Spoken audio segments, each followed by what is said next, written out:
e vou continuar aquela exposição a partir do ponto que a gente parou na aula passada, e vou esperar que a gente termine hoje, porque se eu não conseguir terminar, vai ficar terminado, do jeito que for, tá? Eu não posso gastar mais uma aula com esse conteúdo, não. De qualquer forma, essa apostilinha que eu passei para vocês e disponibilizei no Moodle, tem esse assunto todinho lá, explicadinho e tal. Se vocês leram, vocês devem ter observado isso. Devem ter observado também que ela é um pouco extensa, né? Ela tem esse conteúdo que a gente está vendo e mais algumas coisas. Eu gostaria que vocês lessem, preferivelmente, né, assim, obrigatoriamente, vamos chamar assim, até a página 18, porque o conteúdo que a gente está vendo aqui e que está no nosso programa, ele, que é a introdução à eletrônica de potência, está até na página 18. Da página 18 para frente, eu coloquei a mais para enriquecer a apostila. Eu gostaria que vocês lessem, mas não vai ser obrigatório e não vai ser cobrado nada, não, que vai ser a parte principalmente a parte de dissipadores, né? Quais os tipos de dissipadores, algumas proteções, fusíveis, contactores, coisas que são usadas nos equipamentos que empregam eletrônica de potência. Tá certo? Alguém começou a falar e pode falar. O José Carlos levantou a mão no Teams, eu não sei se o senhor está vendo. Parece que tem alguns alunos que não estão conseguindo acessar a aula. É isso que eu estava querendo falar. Não sei se você está me ouvindo, não sei se meu microfone está funcionando. Não, eu estou ouvindo agora, eu estou ouvindo. Era o Wanderson que não está conseguindo acessar a sua turma, acho que ele está cadastrado. Falou que não está conseguindo visualizar. Wanderson, então ele não assistiu nenhuma aula ainda? Aí eu não sei. Semana passada, com o Anderson que deu aquele probleminha de Foi ele? não conseguir. Foi. Nós temos que dar um jeitinho agora. Vou perguntar o e-mail dele aqui.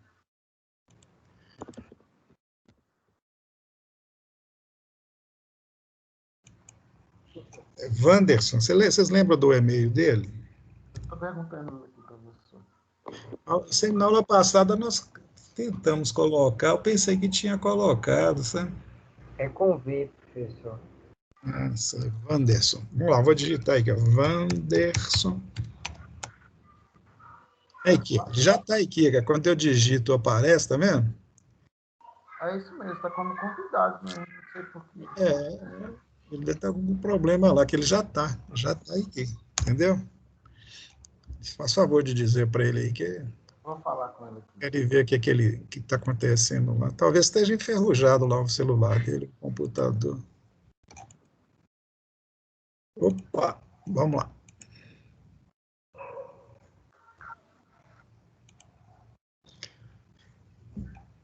Eu sei que nessa história toda aqui eu acabei tropeçando. Pronto, tá aí, ó. Estão vendo? Não, né?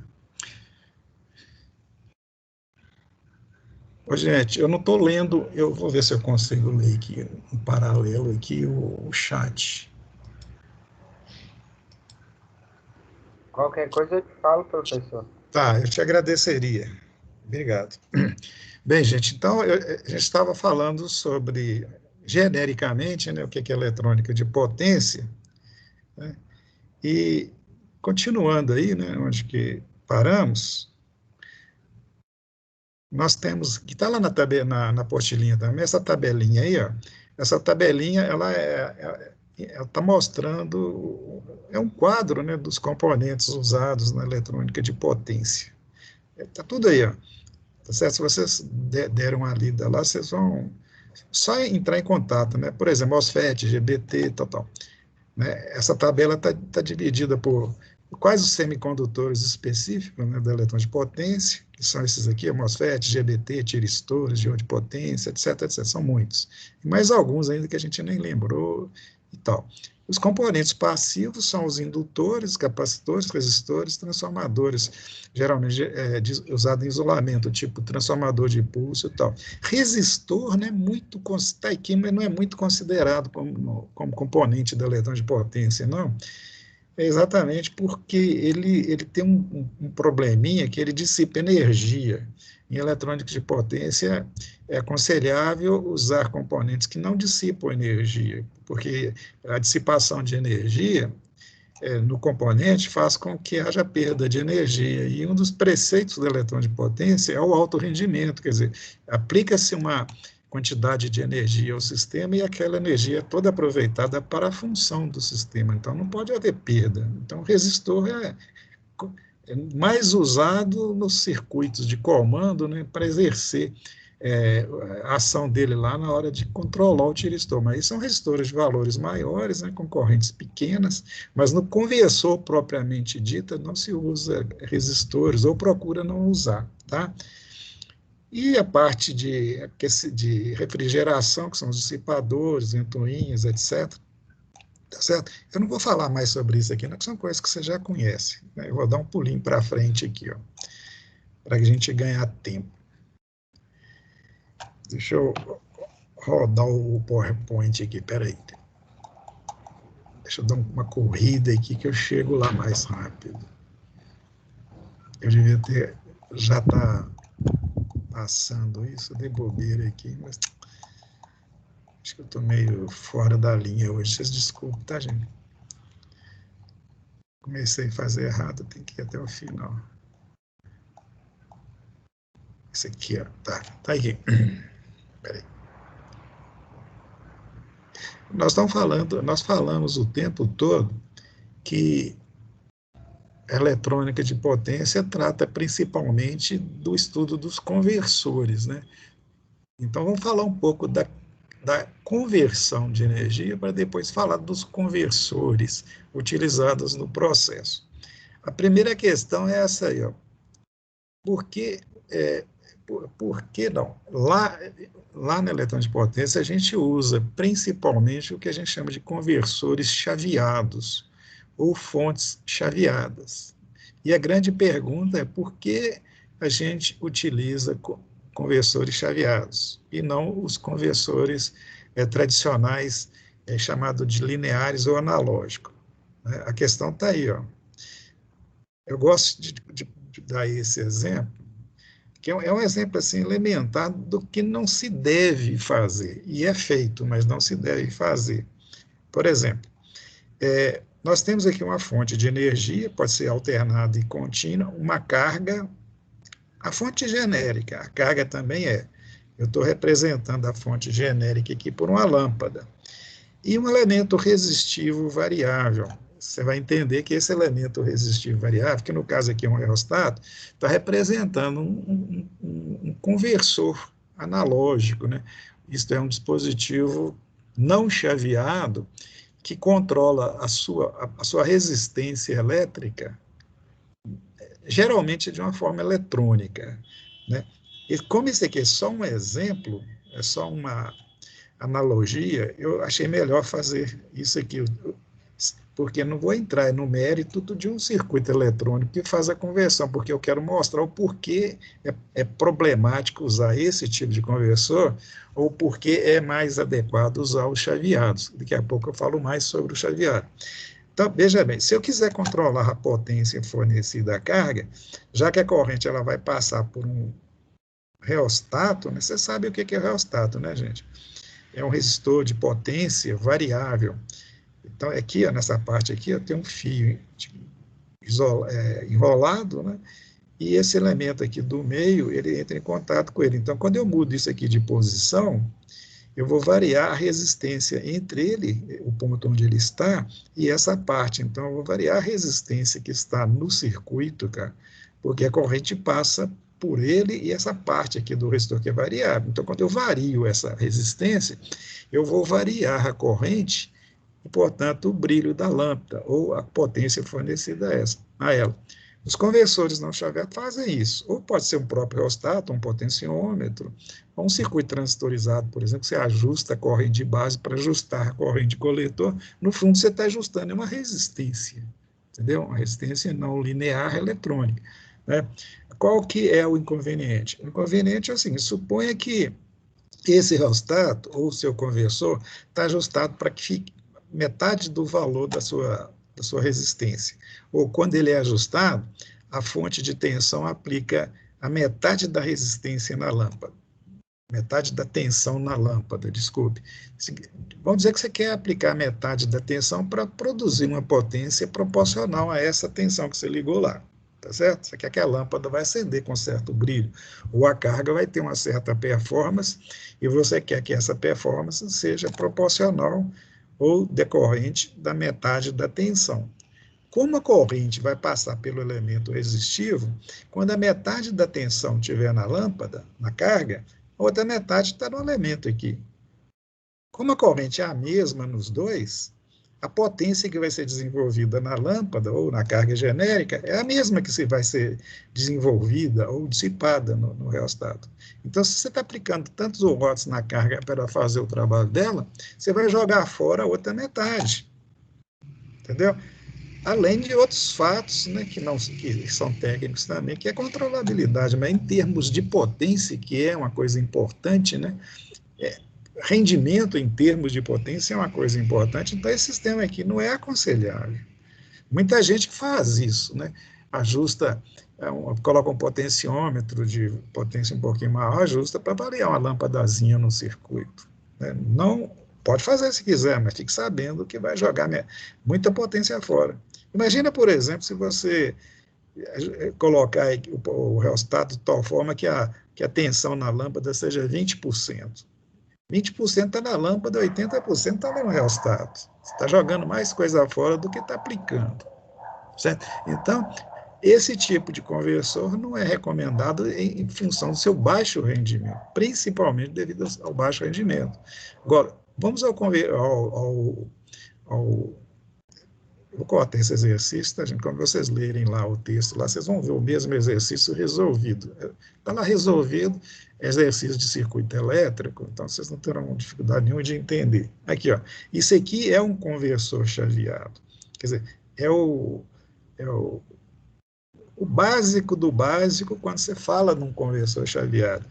Ele tem uma fonte, que geralmente é uma fonte contínua, ele tem um dispositivo de chaveamento. Aqui eu coloquei um botão, daquele que você aperta, tira o dedo, ele volta, né? Um botão mesmo, não uma chave genérica, mas ele está representando um dispositivo de chaveamento, que pode ser tiristor, pode ser transistor de junção, pode ser MOSFET, etc. É qualquer dispositivo que abre e fecha o circuito. Né? Então, quando ele está aberto, não se aplica nada na carga. E quando ele fecha, como ele é um dispositivo, digamos assim, que não vai apresentar queda de tensão sobre ele, a tensão da fonte aparece na carga. Então, no processo de abrir e fechar, você vai ter lá na carga essa forma de onda aqui. Ó. Quando a chave está fechada, a tensão está na carga. Aí corta, ela abre. Aí não aparece nada na carga. Depois fecha de novo, aplica a tensão de novo e assim sucessivamente. O que você fez aqui? Você pegou uma tensão contínua e transformou ela em uma tensão contínua controlada. O que você ganhou com isso? O que você produziu ou causou com isso? É que a potência aplicada à carga, ela variou. Porque se você tivesse ligado a fonte direta aqui, ó, a tensão era reta, era contínua, pura, né? Direta aqui, ó, não estaria faltando esse pedaço. Então, o valor da potência vai ser dado pela tensão constante vezes a corrente constante. Quer dizer, você ia aplicar uma daquelas formas, E ao quadrado sobre R, E ao quadrado vezes R, essas coisas, né? Normal. Agora você tem um processo diferente para calcular a potência, né? Potência é valor médio de tensão vezes valor médio da corrente. Vamos colocar nesses termos. O valor médio da tensão é dado pela área dentro da curva ou abaixo da curva no gráfico que representa aquela tensão, não é isso? Vocês têm essa noção de que é um valor médio? Né? O valor médio de uma grandeza elétrica ou eletrônica, uma grandeza física, né? Se aquela grandeza está representada no plano cartesiano, como essa está, aqui, ó, esse gráfico, ele está representando tensão em função do tempo. Então, ele está representando a tensão, ou ele é a forma de onda da tensão desenvolvida na carga. né? Se ela fosse direta aqui, ó, não tivesse essa falta, o off daqui da chave, eu calcularia a área dentro de um período e dividiria pelo período. Ela sendo constante o tempo todo, não tem razão de ser o período. Qualquer período que eu utilizar, né, ao dividir por ele, vai resultar no valor, é constante, não é isso? Né? Então, na realidade, a média de uma tensão constante é a tensão constante, mas a média de uma tensão não constante já não é. Quando a onda dessa forma aqui, a primeira coisa que você tem que fazer para calcular o valor médio é estabelecer um período. Estou considerando, veja bem, uma onda cíclica, tá certo? Uma onda cíclica. Isso aí acontece x vezes por segundo, da mesma forma, né? Então, sendo ela uma onda cíclica, que é o caso mais comum que existe, né, o período é o tempo relativo a um ciclo daquela forma de onda cíclica. No caso, o período é de T1 a T3. Então, para calcular o valor médio dessa figura, eu estabeleço esse período, cara, verifico quantos segundos ou milissegundos existe aqui, tá certo? Então, esse aí é o período, né? Calculo a área abaixo da curva, observe que nesse caso aqui, eu tenho essa área aqui, ó, a área de um retângulo, mais uma outra área aqui, zero. Então, a área total é a área do retângulo mais zero. Então, é a área do retângulo. E a área do retângulo é dado pela base, que vai de T1 a T2, vezes a altura, que é o E, não é isso? Então, eu tenho a área do retângulo. A área, então, é E. Digamos que T2 é metade do T3. Que essa área aqui, ó, esse intervalo aqui, ó, melhor dizendo, é igual a esse. Então, o que eu tenho? Eu vou ter um intervalo que vai de T1 a T2 vezes E, tá certo? Mais o outro. Isso aí é a área total. E o valor médio é a área total dividido pelo período. Então, eu tenho, veja bem, esse intervalo vezes a altura dividido pelo dobro dele, cara, já que ele está na metade. Se eu colocar em segundos, digamos que aqui seja 1 segundo e aqui seja 2 segundos. A área é 1 segundo vezes E, né? E o valor médio é 1 segundo vezes E dividido por T3. Com licença aqui.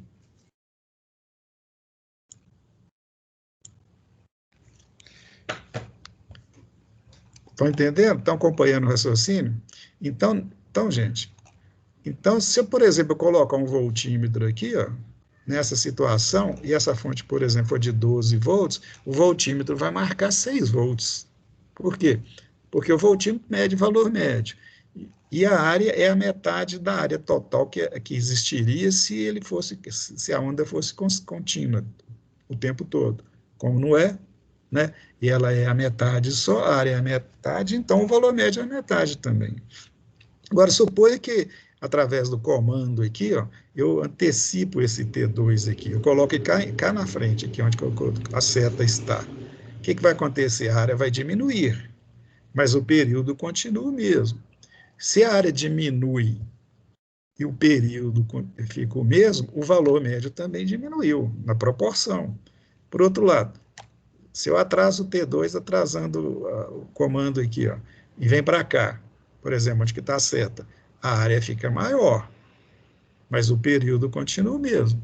Como a média, o valor médio da grandeza é a área dividido pelo período, o valor médio ficou maior. No geral, eu estou variando o valor médio, ajustando o fechamento e a abertura da chave, isto é, a forma de onda, ou a área da forma de onda. Agora, é assim que se faz o controle de todos os conversores chaveados.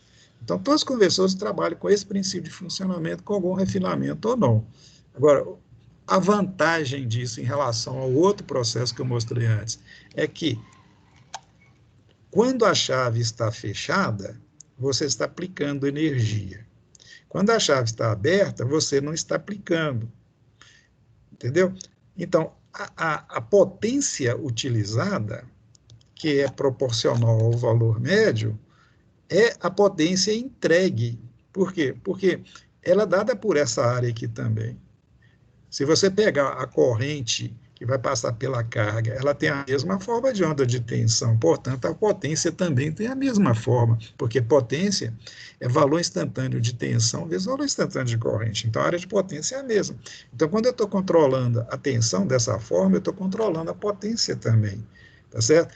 E o dispositivo aqui vai utilizar a potência que a fonte está fornecendo, não vai haver queda. Numa queda de tensão na chave, quando ela está fechada, então a tensão da fonte fica toda aqui. Então, você só tem duas situações. A chave está aberta, não tem corrente, não há consumo de energia, não há potência entregue. A chave está fechada, ela é um curto-circuito, a tensão toda está na carga, então toda a potência que a fonte está entregando está sendo utilizada. Então, o rendimento é 100%. Ao passo que, no caso anterior, o rendimento pode ser muito baixo ou geralmente é muito baixo, né? Ou não tem nem rendimento, dependendo do caso. Quer dizer, rendimento tem, né? Só que é baixo. Então, as fontes chaveadas são recomendadas por isso, né? Então, o que se faz aqui no eletrão de potência, no terceiro e quarto modo, é estudar esse circuito aqui, ó, e relacionar com a potência entregue, tá certo, gente? Agora, esses circuitos aqui podem ser circuitos retificadores controlados, podem ser chopper, podem ser inversores, porque aí tem aquelas características específicas dos conversores que a gente vai estudar. Mas o princípio é esse, né? É fazer o controle controlando a área da curva, ou dentro da curva, que representa a forma de onda oferecida à carga, tá certo? Continuando, então, eu vou passar isso para frente aqui.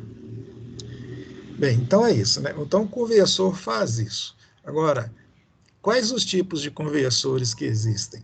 Existem dois tipos de conversores, os conversores dinâmicos e os conversores estáticos. Os conversores dinâmicos são conversores que têm partes móveis, por exemplo, esse aqui, ó, é um conversor antigo, muitíssimo pouco usado, porque ele tem uma perda muito grande de energia, além de ser mecânico, né? Ser grande, lento, estraga com muita facilidade, vida útil pequena, dimensões grandes, quer dizer, não tem, em termos de eletrônica dos tempos de hoje, não tem significado esse tipo de coisa, mas ele já foi muito usado no passado. E o que ele faz? Olha aqui, o que nós temos aqui? Importa só o princípio de funcionamento, tá, gente? Essa aula da semana passada de hoje, a gente está vendo a coisa da forma muito genérica e também superficial.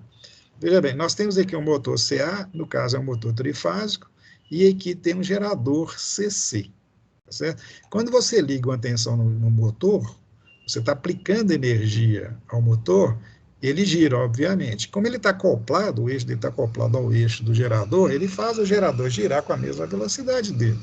O gerador de corrente contínua é uma máquina que, quando você gira ela, ela produz uma tensão, né?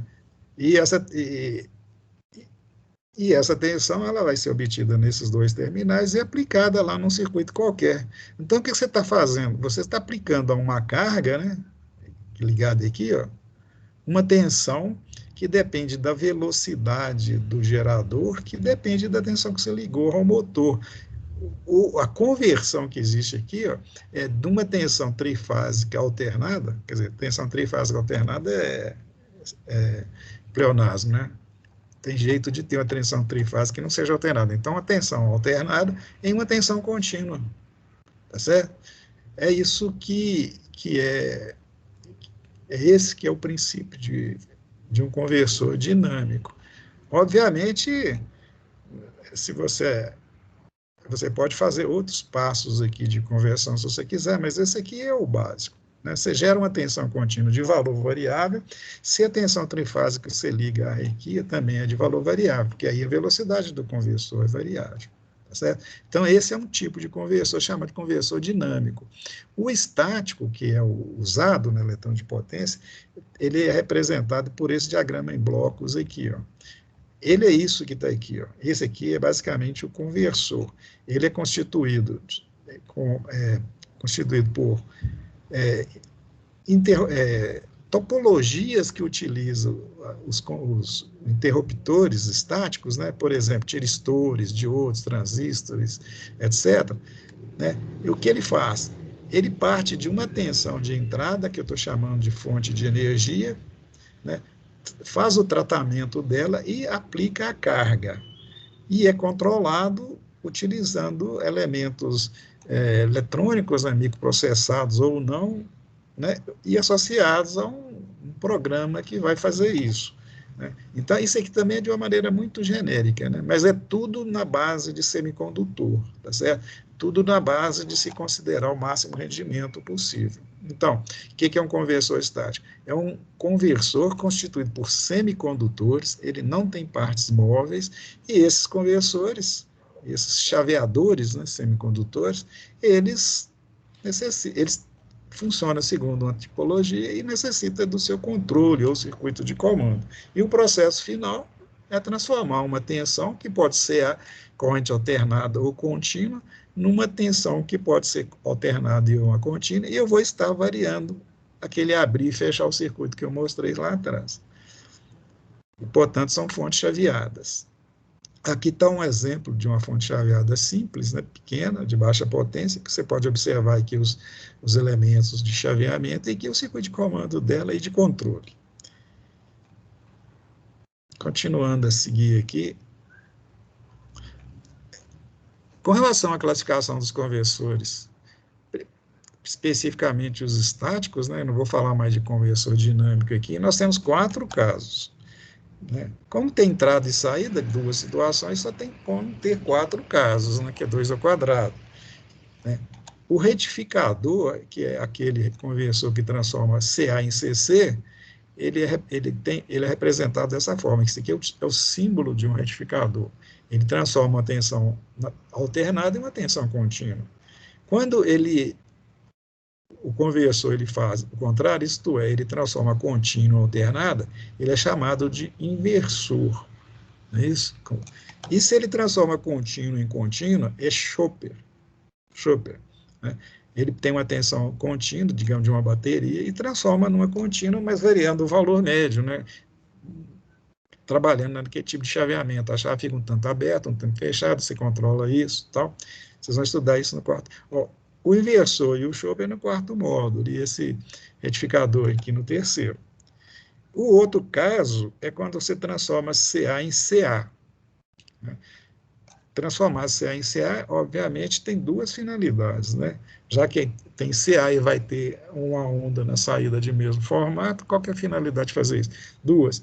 Uma é aumentar o valor eficaz da grandeza. Por exemplo, você tem uma tensão alternada de 120 volts, quer transformar numa alternada de 20 volts, 200 volts, sei lá, qualquer valor. Aí você usa um conversor que transforma isso.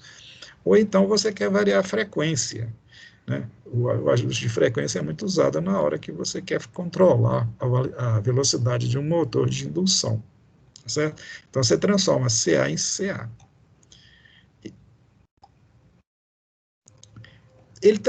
Os conversores também podem ser classificados segundo o sentido do fluxo de energia. Olha aqui, 2 casos. Ele pode ser unidirecional. Unidirecional é quando a energia elétrica é transferida da fonte para a carga. Então, por exemplo, o retificador comum, você liga uma tensão de entrada CA, você vai obter uma tensão contínua na saída. Digamos que essa tensão aqui está ligada na armadura do motor de corrente contínua. Então, você vai estar retificando e controlando o valor daquela tensão. O fluxo de energia vai da fonte de energia elétrica, né, da rede elétrica, para a carga, que pode ser, por exemplo, o motor. É a mesma coisa que acontece aqui. Ó. Só que quando a possibilidade da energia fluir da fonte para a carga, ele passa a ser reversível. Né? E é muito usado esse tipo de conversor. Eu falei um pouquinho dele na aula passada, quando está falando do controle de velocidade dos motores. Né? O motor, quando você aplica energia nele, ele gira. Quando ele está parando, ele é uma fonte de energia. Por quê? Quando ele está parando, ele gera uma força contra-eletromotriz. E aquela força contra-eletromotriz, através do conversor, ela pode voltar para a fonte. Não é isso? ela volta para a fonte, ele da forma alternada mesmo. Então, ele tira energia do eixo, controlando a quantidade de energia que está passando da carga para a fonte. Então, ele pode ser unidirecional, ou bidirecional, ou reversível. O bidirecional não está relacionado com a polaridade ou o sentido da corrente, não, e sim do fluxo de energia. A energia vai da fonte para a carga, ou da carga para a fonte, ou os dois. Isso aqui eu vou passar mais rápido. Aí, está no caminho aqui, ó. Por exemplo, um carro elétrico tem isso. Quando você, por exemplo, o que nós temos aqui? Ó? Nós temos um conjunto de baterias, né, um conversor que transforma aquele conjunto, aquela tensão contínua do conjunto, numa tensão alternada e liga no motor elétrico. Né? Então, tem um inversor aqui, que é um tipo de conversor, e a velocidade do motor é função disso, da frequência que você está aplicando a ele. Certo? Então, você está fazendo um tipo de conversão. Quando o carro está parando, por exemplo, o que está acontecendo? Ele está devolvendo energia que ele não está utilizando, né? Porque está parando. A energia, ele está com energia cinética. Portanto, ele estava com energia, está parando, aquela energia cinética, o que você vai fazer com ela? Né? Através do próprio gerador aqui, do próprio motor funcionando como gerador, ele vai recarregar as baterias, né? Aqui tem um exemplo também de processo de conversão, que é o freio regenerativo. Né? O freio desses carros, quando o carro está freado, está parando, ele, através da transformação do calor que é produzido aqui em energia elétrica, ele faz a conversão e devolve para carregar a bateria. Né? A manutenção da carga da bateria é um dos grandes problemas desses carros. Né? Quando você está querendo que ele acelere, você joga energia para o motor. Quando ele está parando, ou descendo uma ladeira, por exemplo, que não há necessidade de acelerar, né, ele está devolvendo energia para recarregar as baterias. É um processo de dupla conversão. Continuando em frente, falando ainda sobre os conversores, nós temos esses casos aqui, ó.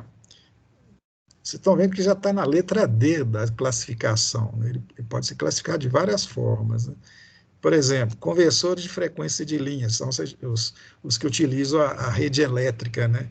Os dispositivos de chaveamento, que no caso geralmente são tiristores, eles entram em condução e corte na frequência da rede.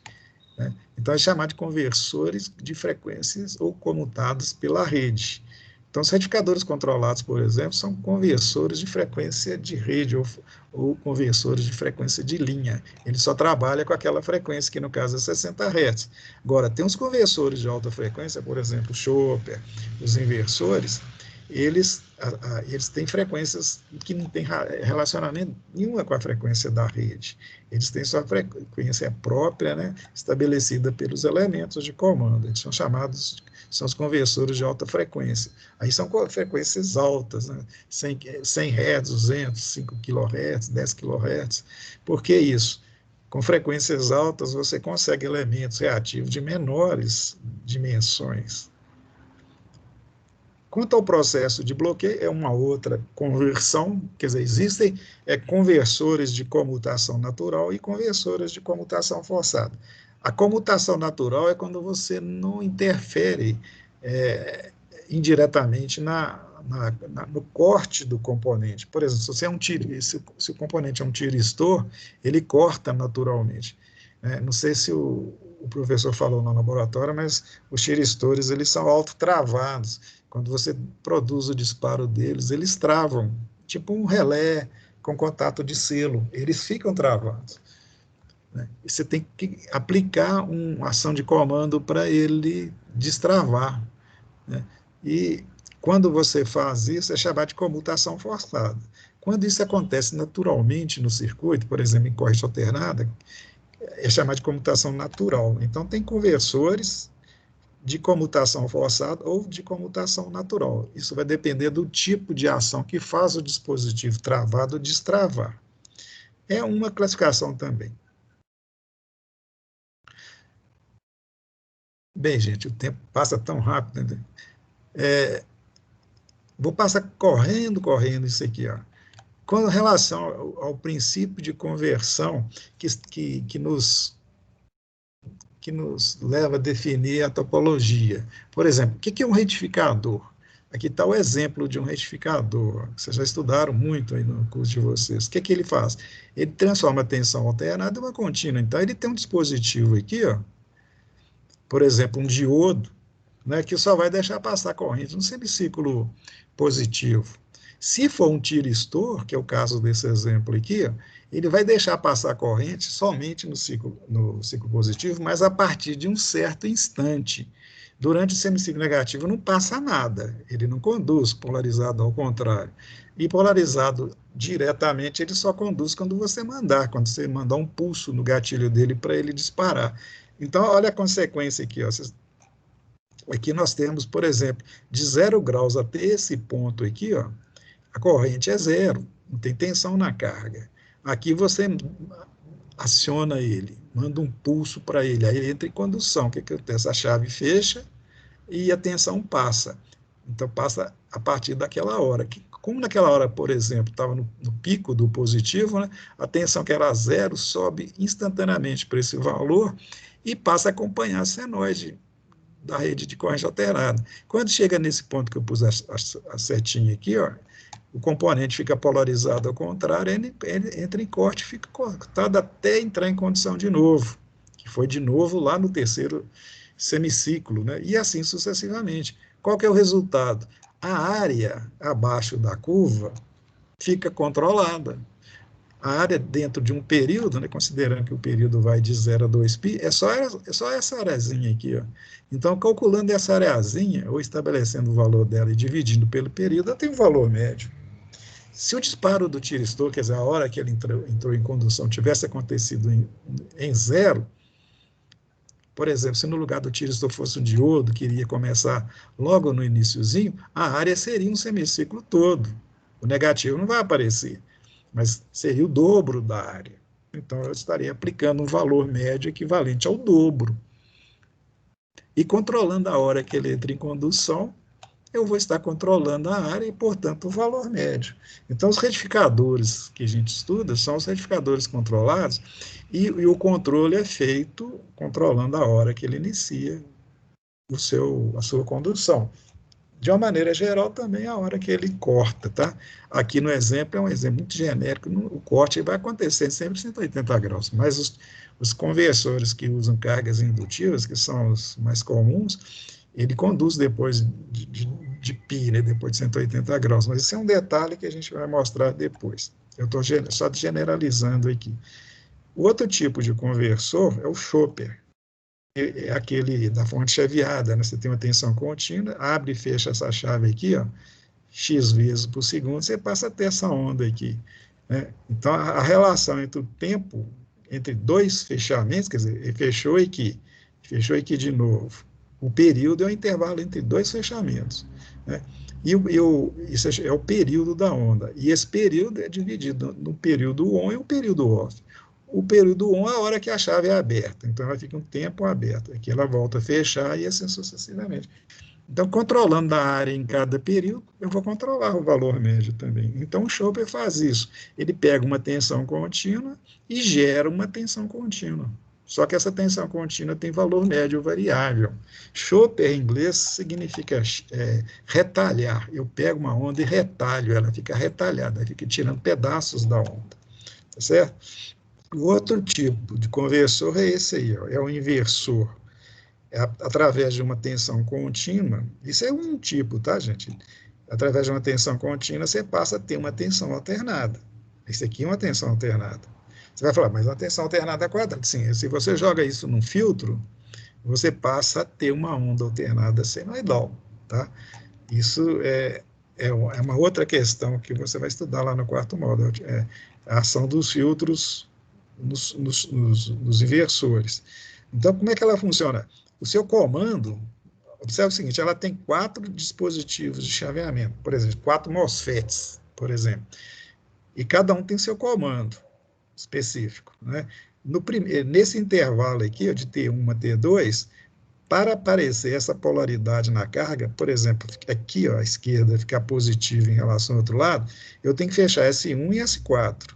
Aí a corrente circula nesse sentido aqui que eu estou mostrando agora.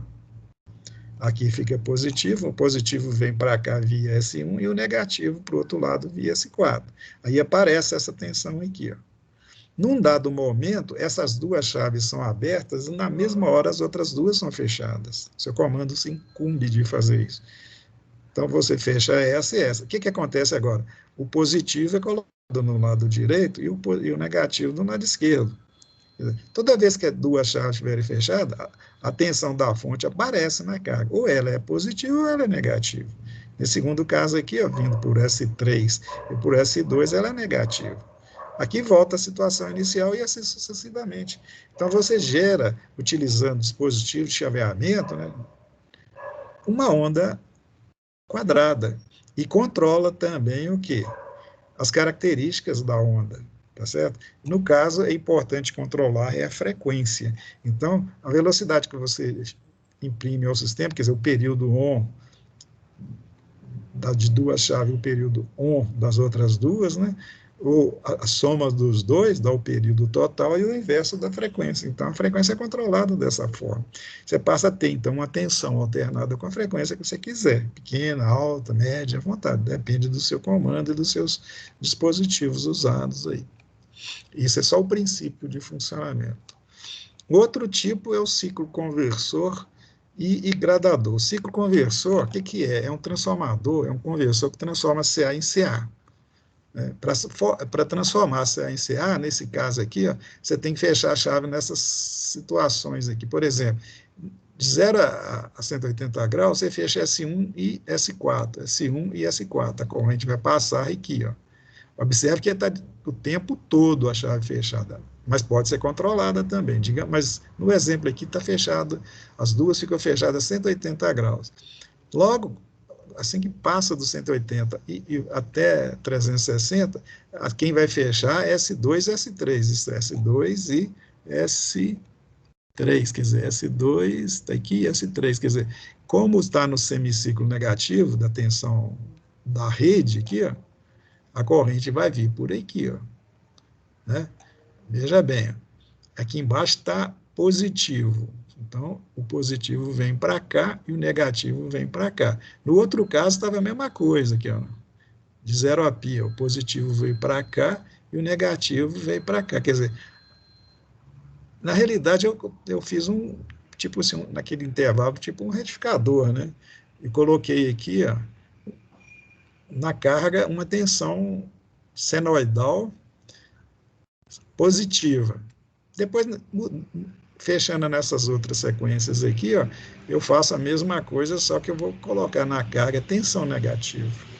O produto final é esse aqui, ó, você ter, no caso aqui, dois semiciclos positivos e dois negativos. Você joga isso aqui num filtro, você passa a ter uma senoide filtradinha, bonitinha, com a frequência igual a metade da frequência que tinha. Por quê? Porque para você ter uma onda senoidal aqui, ó, você gasta dois períodos aqui, ó. Aqui está um período e aqui está outro período. Geralmente, eu ia falar geralmente, mas sempre, esse tipo de circuito, que a gente chama de ciclo conversor, ele funciona com frequências menores. Então, ele varia a frequência só para baixo, ele não aumenta a frequência, não. A utilização maior dele é quando você quer controlar o valor eficaz, isso é controlar as áreas.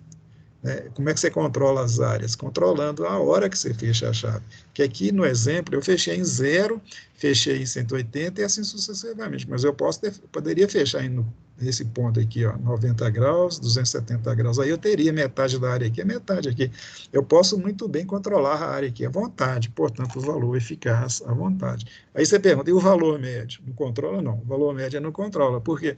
Porque a área positiva é sempre igual à área negativa. O valor médio aqui é sempre 0. Porque duas áreas iguais em oposição levam a média nula, né? Então, a onda, no final, filtrada é uma onda alternada senoidal. E uma onda alternada senoidal tem valor eficaz, aliás, valor médio, igual a 0. O valor eficaz varia, mas o valor médio é 0. Esse outro tipo aqui, ó, é chamado de gradador. É o caso daquele circuitinho que você já deve estar começando a estudar lá com o Fernando Lago, com TRIAC, né? O que faz? Você fecha e abre essa chave aqui, ó, na hora que você quiser, mas em sincronicidade com a polaridade da fonte. Por exemplo, no semiciclo positivo, ela conduz a partir desse ponto, então você tem essa onda na saída. No semiciclo negativo da mesma senoide, ela conduz também, só que a corrente circula no sentido contrário. E aí aparece o semiciclo negativo, quer dizer, você vai ter uma chave aqui que tem que ser bidirecional.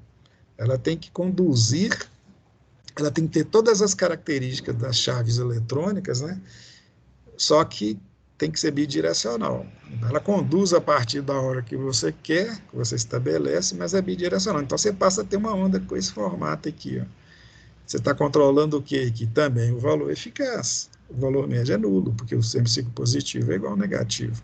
Então, o que é um gradador? Um gradador é um dispositivo bidirecional, um conversor bidirecional, geralmente construído com triacs, que controla o valor eficaz da tensão aplicada à carga, que pode ser uma lâmpada, um aquecedor, qualquer dispositivo que tenha uma performance proporcional ao valor eficaz da grandeza. Vou passar mais rápido aqui, tá, gente? Porque a aula já está acabando. Acabou, desculpe. É muita coisa essas aulas